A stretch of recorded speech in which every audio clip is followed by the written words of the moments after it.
आप जानते हो कि दी कॉन्जरिंग 3 मूवी आने वाली है। कॉन्जरिंग जो मूवी सीरीज़ है उसमें करीब करीब सारी मूवीज़ रियल इंसिडेंट पे बेस करती हैं, सच्ची कहानियों पे।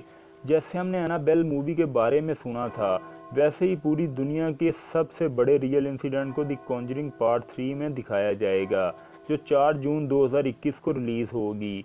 ग्लैडवेल फैमिली की कहानी उसमें बताई जाएगी। ग्लैडवेल फैमिली में 4 लोग थे। कार्ल ग्लैडवेल जो कि मेन इंसान थे, उसकी वाइफ जोडी ग्लैडवेल और उनकी बेटी डेबी ग्लैडवेल और उनका 11 साल का बेटा डेविड ग्लैडवेल। तो क्या होता है कि वो लोग एक नए घर में शिफ्ट होते हैं। उस घर में क्या होता है उन्हें नहीं पता होता, बट वो शिफ्ट हो जाते हैं। उसके बाद उनका 11 ईयर ओल्ड बेटा डेविड ग्लैडवेल, उसको रात के टाइम अजीब अजीब आवाज़ें सुनाई देने लगीं।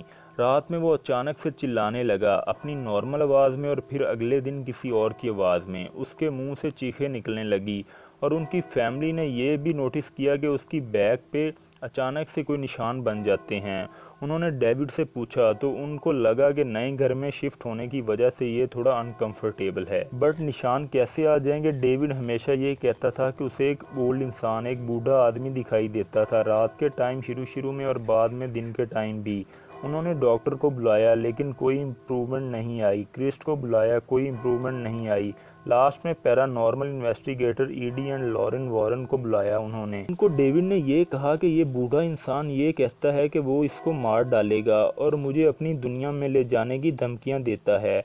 तो क्या हुआ कि जब एक्सोर्सिज्म चल रहा था, तब उस फैमिली में जो बेटी थी डेविड की बड़ी सिस्टर डेबी, उसका बॉयफ्रेंड आता है जब एक्सोर्सिज्म चल रही थी। और यही मूवी का मेन कैरेक्टर है आर्न जॉनसन, डेविड की बहन का बॉयफ्रेंड। और एक्सोर्सिज्म के दौरान ही वो साया इमीडिएटली डेविड से निकलता तो है और डेविड ठीक हो जाता है, बट वो आर्न जॉनसन के अंदर चला जाता है। और डेविड के ठीक होने के बाद आर्न के अंदर वही चीज़ें होने लगती हैं जो डेविड के साथ हो रहा था। बट इवेंचुअली क्या होता है कि आर्न अपने लैंडलॉर्ड को ही कत्ल कर देता है, और उसके बाद वो ट्रांस स्टेट में मीन्स कहीं खोए हुए जंगल की तरफ चला जाता है। और फिर उसको पुलिस अरेस्ट कर लेती है और उसे कुछ याद भी नहीं रहता। और वो एक लाइन कहता है कोर्ट में, the devil made me do it, कि मेरे लैंडलॉर्ड को मारना चाकू से, उसका कत्ल कर देना, ये डेविल ने मेरे से करवाया है, मैंने खुद कुछ भी नहीं किया। और ये डेविल मेरी जो गर्लफ्रेंड है, उसका जो छोटा भाई है, उसके अंदर से निकलकर मेरे अंदर आया था। और ये अमेरिका के सबसे डिफरेंट कोर्ट केस में से एक बन जाता है। इसमें यह क्लेम किया जाता है कि इंसान से डेविल ने मर्डर करवाया है, इसीलिए ये स्टोरी यूनिक है।